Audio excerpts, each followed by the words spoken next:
Alors nous allons maintenant, s'il est en ligne, entendre le professeur Laurent Devoise de Clermont-Ferrand. Vous êtes là? Oui, je suis là. Il est là. Sur le sujet suivant, réhabilitation implantaire sur lambeaux libres de fibula, planification, limites et perspectives. Michel, c'est à toi. Merci. Très rapidement, une introduction sur cette technique de reconstruction des pertes de substances mandibulaires par lambeaux libres de fibula, qui est aujourd'hui le gold standard en chirurgie carcinologique ou post-traumatique, et une réhabilitation implantoprothétique avec donc une technique implantaire peut-être une solution de choix. Et c'est cette réhabilitation avec ses limites, effectivement, qui va être présentée par le professeur Devoise. Je lui laisse la parole. Merci. J'espère que tout le monde m'entend. Donc, chers collègues, chers confrères, je tenais dans un premier temps à remercier l'Académie nationale de chirurgie dentaire ainsi que l'Académie nationale de chirurgie pour cette invitation. Il est clair que c'est un honneur pour moi de pouvoir me présenter devant vous, mais aussi qu'il s'agit d'une présentation, on va dire, virtuelle, pour vous présenter et faire connaître cette, entre guillemets, jeune et belle spécialité de chirurgie orale qui peut paraître encore floue pour un certain nombre d'entre vous. Je vais ainsi vous présenter une facette de ma spécialité qui est à l'interface de plusieurs autres. La première, l'odontologie, que l'on pourrait qualifier de polyvalente, la chirurgie maxillofaciale et reconstructrice de la face, et par certains aspects, lorsque l'on parle d'implantologie, la chirurgie orthopédique. Alors, je vais donc vous parler de réhabilitation implantaire sur lambeaux libres de fibula, mais avant de rentrer dans le vif du sujet, il m'est paru important de connaître les origines de ces pertes de substances, qui sont maxillaires ou mandibulaires, et qui nécessitent une reconstruction de ce type. Donc, les origines sont bien entendu multiples et peuvent être d'origine traumatique, notamment balistique. Elles peuvent être tumorales, bénignes ou malignes, notamment l'améloblastome pour l'un et les carcinomes épidermoïdes pour l'autre, ou nécrotiques en rapport avec une ostéoradionécrose suite à la radiothérapie, ou une ostéochimionécrose induite par les antirésorboires. Les plus connus à l'heure actuelle sont les diphosphonates comme l'acide zoledronique, les anti-ROC-L comme le denosumab ou certains anti-angiogéniques. Alors, ces pertes de substances auront des conséquences qui seront très délétères sur les malades atteints et sur leur qualité de vie, avec premièrement des séquelles qui sont esthétiques, par affaissement des lèvres et des tissus mous, ceci par absence de tissu de soutien sous-jacent, des rétractions, des fibroses induites par la cicatrisation et ou par la radiothérapie adjuvante. Deuxièmement, vous allez avoir des séquelles qui vont être fonctionnelles avec l'apparition d'une voie nasonnée pour les pertes de substances maxillaires, des difficultés d'alimentation, que ce soit par la modification complète du rapport interarcade ou par des difficultés de déglutition. Et tout ceci aura pour conséquence, dernièrement, l'apparition d'une vulnérabilité psychologique qui aura pour conséquence un possible syndrome dépressif et une désocialisation par la peur du regard de l'autre. Alors, comment reconstruire les pertes de substances, qu'elles soient osseuses, muqueuses ou cutanées, et comment reconstruire les pertes dentaires ? Eh bien, pour reconstruire, il existe plusieurs types de lambeaux, dont voici les principaux utilisés. Les premiers, ce sont les lambeaux dits pédiculés, comme le lambeau de grand pectoral, qui est un lambeau fiable et simple de réalisation. Soit des lambeaux libres, dits micro-anastomosés, comme le lambeau antébrachial, ou que l'on appelle plus communément le lambeau chinois, ou le lambeau antérolatéral de cuisse. Mais ces différents types de lambeaux n'apportent que du tissu mou. Et dans la suite de mon exposé, je ne vais parler que du lambeau libre de fibula qui va apporter, lui, à la fois de l'os et à la fois des tissus. Ce lambeau a été décrit pour la première fois par Hidalgo en 1989 et, comme on l'a indiqué tout à l'heure, il s'agit du lambeau dit gold standard pour les reconstructions mandibulaires car il apporte une fiabilité de revascularisation, une reconstruction modelante tridimensionnelle qui est possible par la possibilité de faire de multiples ostéotomies et permet une reconstruction tégumentaire importante en volume permettant une suture sans tension au niveau des berges du défaut. Alors, je ne développerai pas la technique opératoire, premièrement car cela sort de mon domaine de compétences, et deuxièmement par manque de temps afin de rester dans les 15 minutes qui m'ont été accordées. Alors maintenant, comment reconstruire les pertes dentaires ? Donc, on a vu un petit peu tout à l'heure avec Philippe Campan, donc tout comme le gold standard en chirurgie reconstructrice et le lambeau de fibula, le gold standard en odontologie est l'implantologie orale. Le concept d'ostéo-intégration a été défini comme étant une coaptation directe, anatomique et fonctionnelle entre l'os vivant et la surface implantaire. Ce concept a été élaboré par Brenmark dans les années 1950, concept qui s'est maintenant démocratisé et que l'on retrouve dans toute l'odontologie. Brenmark a été le premier à donner les conditions d'ostéo-intégration. Premièrement, donc, la stabilité primaire de l'implant, c'est-à-dire que l'implant, lorsqu'il a été posé, ne doit pas être mobile en fin de procédure. Deuxièmement, une mise en nourrice, c'est-à-dire que l'implant ne doit pas être mis en contact avec la cavité buccale. Et troisièmement, un délai de cicatrisation de 6 mois avant mise en fonction. On sait désormais que ce concept, qui était jusqu'à maintenant strict et rigide à l'époque, est beaucoup moins intransigeant que ce que l'on sait maintenant.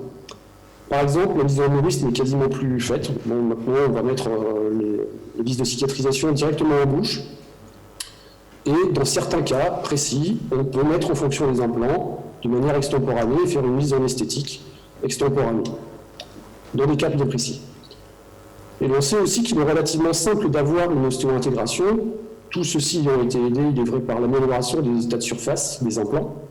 Mais il est beaucoup plus complexe d'obtenir un résultat pérenne dans le temps sans apparition d'une périimplantite, comme on l'a dit tout à l'heure, qu'on pourrait aussi appeler de désostéo-intégration. On sait aussi que c'est la stabilité de l'interface entre la gencive, entre l'os et l'implant, qui assure un résultat fiable dans le temps. Et là, on parle plus de dizaines d'années et non pas de quelques mois. Et il faudrait que vous gardiez cette notion en tête pour la suite de ma présentation. Alors, on peut donc légitimement se poser la question, est-ce que l'on peut allier implantologie orale et lambeau libre composite? Alors, que dit la littérature? Comme on pouvait s'y attendre, le taux d'ostéo-intégration sont excellents, proches de 95%, sachant que pour l'implantologie orale, entre guillemets classique, on se retrouve aux alentours de 98%. Le succès prothétique, quant à lui, c'est-à-dire est-ce que le patient implanté pourra être équipé de sa prothèse et pourra manger avec, là, les taux de succès tombent à 43%, et ceci principalement par une inadaptation entre la position du lambeau et le couloir prothétique exploitable. Et en termes de pérennité dans le temps, il est observé l'apparition dans environ 10% des cas, et ceci assez rapidement, en quelques mois, de lésions inflammatoires chroniques dites en donuts, comme les gâteaux américains, qui peuvent aboutir à une perte des implants, une désostéo-intégration ou une nécessité de dépose des implants pourtant ostéo-intégrés, car ce sont des lésions qui sont douloureuses et qui vont avoir un impact négatif sur la qualité de vie des patients. Et en fin de compte, c'est cette dernière complication qui va être la plus difficile à gérer. Alors, comment améliorer le succès prothétique?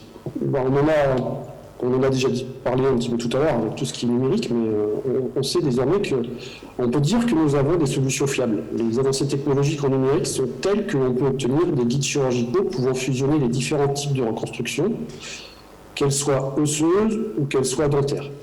Vous pouvez, par exemple, comme dans ce cas-là, prévoir l'importance d'une résection chirurgicale, planifier les ostéotomies nécessaires à la reconstruction tridimensionnelle de la mandibule par guide de coupe, visualiser les axes implantaires et les puits de forage adéquats, tout ceci en une seule étape.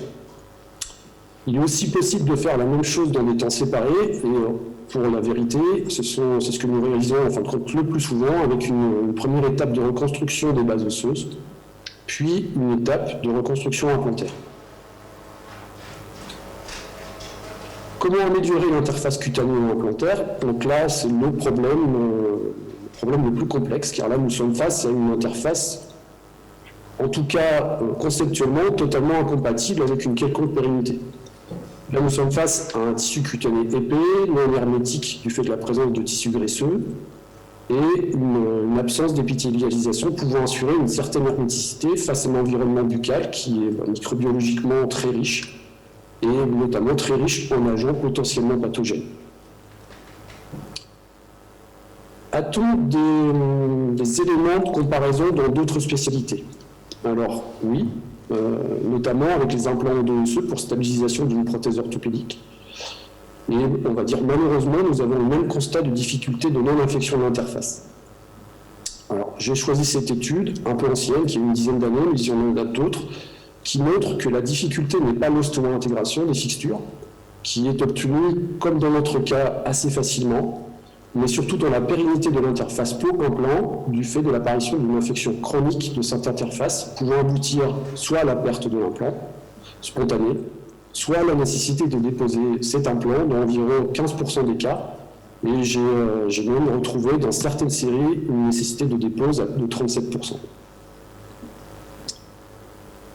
Alors, comment peut-on améliorer cette interface? Premièrement, il faut favoriser l'épithélialisation en dégraissant le lambeau, un dégraissage secondaire du lambeau, ce qui permet aussi de réduire le savonnage de celui-ci et qui va limiter sa mobilité en anneau buccal et éviter les traumatismes. Deuxièmement, il est possible d'appliquer du nitrate d'argent. C'était un agent antiseptique initialement utilisé en cas d'infection cutanée, mais qui ne donne pas vraiment des résultats satisfaisants au niveau endobuccal. En tout cas, c'est mon avis personnel. Et j'ai essayé de faire une analyse de la bibliographie, mais je n'ai pas trouvé de données bibliographiques qui permettent de dire que cet agent soit efficace sur ces lésions inflammatoires. Et troisièmement, le recours aux greffes gingivales libres, prélevées le plus souvent au niveau du palais, permettent de restaurer une architecture périimplantaire qui se rapproche le plus possible, en tout cas, de la normale, et qui donne, en tout cas, pour ma part, de bons résultats. Donc voici par exemple le cas d'une patiente qui a bénéficié d'une reconstruction maxillaire par l'embolie de fibula après maxillectomie sur un carcinome épidermoïde. Cette dame a été implantée, réhabilitée prothétiquement, mais il nous a été impossible de stabiliser l'interface sur la totalité des 4 implants. Vous pouvez voir sur l'implant le plus distal une lésion inflammatoire chronique qui était la plus volumineuse. Nous avons tout essayé, et malheureusement, on n'a pas réussi à trouver une solution pérenne. La seule solution a été de réaliser la greffe. Et voici le résultat 6 mois post-opératoire, où on peut voir se recréer une sorte de sertissage et une kératinisation autour du col implantaire que l'on pourrait assimiler à de la gencive attachée nécessaire à la stabilité dans le temps de l'interface. En tout cas, c'est ce que nous essayons de faire pour obtenir en implantologie orale classique cette interface avec cette gencive attachée. Au niveau des biomatériaux, il est également important de proscrire les résines dentaires trop poreuses et qui favorisent le développement microbien et préférer des suprastructures usinées monoblocs et les cosmétiques dentaires en céramique qui permettent d'obtenir un état de surface qui soit le plus lisse possible, y compris au niveau microscopique. Tout ceci pour favoriser le nettoyage mécanique et éviter l'accumulation de plaques dentaires qui va favoriser le développement de ces lésions inflammatoires.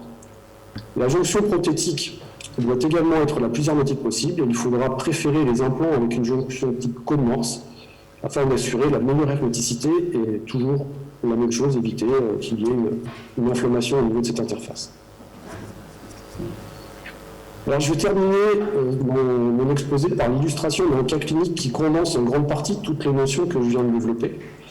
Donc, voici le cas d'un jeune homme de 21 ans qui a fait une tentative d'autolyse par arme à feu, avec pour conséquence une perte complète de la mandibule et des tissus attenants dans la partie antérieure, ainsi que toute la partie antérieure du maxillaire sans perte cutanée, normalement, et qui a été pris en charge par mes collègues chirurgiens maxillofaciaux au CHU de Clermont-Ferrand. Donc, mes collègues ont réalisé une reconstruction maxillaire et mandibulaire par 2 lambeaux libres de fibula. Donc, je ne m'attarde toujours pas sur la technique. J'insiste seulement sur le prélèvement fibulaire avec ostéotomie modulante qui a permis de recréer tridimensionnellement le volume de la mandibule ainsi que toutes les parties molles manquantes au niveau exobuccal et endobuccal. Voilà le résultat esthétique qui n'est pour l'instant pas optimal, c'est clair, notamment au niveau de la couleur de la peau, totalement différente du reste de la face, et un aspect d'icomissure labiale et de la lèvre inférieure qui sont à revoir. Néanmoins, les vasos sont présentes, elles sont fonctionnelles et elles permettent d'obtenir une fondation que je qualifierais de saine, qui serait nécessaire aux améliorations. Donc les améliorations ont d'ailleurs été faites ultérieurement, par pose d'expanseurs sous-cutané au niveau jugal, réalisation d'une commissuroplastie qui a permis de retrouver un aspect quasi normal du visage, que ce soit de face ou de profil. On peut noter comme séquelle une légère rétromandibulie et la cicatrice symphysique qui est encore inesthétique. Pour ce qui a été de sa prise en charge prothétique, sa réhabilitation prothétique, elle a tout d'abord été classique par prise d'empreinte physique au maxillaire et à la mandibule, enregistrement des relations intermaxillaires, relations qui auront permis de réaliser une maquette du projet prothétique permettant de valider la position la plus idéale des dents. Donc ces maquettes ont ensuite été scannées afin d'obtenir des empreintes optiques au format STL qui ont été fusionnées avec les fichiers DICOM qui ont été obtenus ici par un CBCT mais qui auraient pu être obtenus par un autre type d'examen tridimensionnel et notamment le scanner. Et comme on l'a vu tout à l'heure, nous avons des logiciels de planification qui nous permettent alors de prévisualiser la position des implants, les axes idéaux, en fonction de la position souhaitée des dents prothétiques et en fonction de la reconstruction sous-jacente. Les informations sont ensuite exploitées pendant la chirurgie par la réalisation d'un guide chirurgical qui est obtenu par une imprimante 3D en stéréolithographie. Donc voici le résultat en bouche à la mandibule avec dégraissage du haut, prévisualisation de la position des puits de forage et des axes de forage grâce au guide chirurgical, ensuite forage des puits implantaires, mise en place des implants et sutures. Comme vous le voyez, les implants ne sont pas mis en nourrice, ils sont directement mis en contact de la cavité buccale par l'intermédiaire des vis de cicatrisation. Même chose au maxillaire, prévisualisation des puits de forage, de l'axe implantaire, mise en place des fixtures, mise en place des vis de cicatrisation et suture le plus hermétique possible. Voilà le contrôle radiologique par panoramique dentaire à 6 mois de la pose des infrastructures métalliques monoblocs usinées qui soutiennent les dents prothétiques. Si l'on s'attarde un petit peu, on peut observer qu'il n'y a aucun signe radiologique de périimplantique, que ce soit au niveau maxillaire ou mandibulaire, et avec absence de cratérisation au niveau périimplantaire. Voilà le résultat final, environ 5 ans après l'incident, résultat qui me paraît excellent, avec un visage plutôt harmonieux, relativement symétrique, au vu de la situation de départ qui, vous serez d'accord avec moi, était catastrophique. Et enfin la réhabilitation prothétique, avec ici un recul d'1 an après la pose des prothèses. Notez qu'il n'y a aucun signe inflammatoire au maxillaire et faites-moi confiance également à la mandibule, ceci étant aussi aidé par une hygiène irréprochable du patient. Voilà, donc j'ai terminé ma présentation. J'espère que celle-ci vous aura convaincu de la place de la chirurgie orale dans la prise en charge multidisciplinaire de ces reconstructions. J'espère également vous avoir fait passer le message que le numérique prend une place de plus en plus importante dans notre discipline et qu'il s'agit d'un des principaux axes de recherche actuels dans notre spécialité. Et enfin, je voudrais terminer par remercier le docteur Arnaud Dupère et le professeur Nathalie Fondang, qui sont chirurgiens maxillofaciaux à Clermont-Ferrand et avec qui je collabore énormément, et pour qui j'ai collaboré pour tous les cas que vous avez pu voir dans cette présentation. Et je vous remercie de votre attention.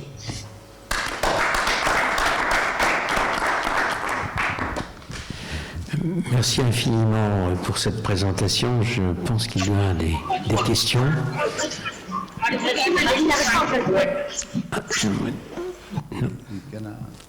Alors, est-ce qu'il y a des questions dans la salle ou en visio?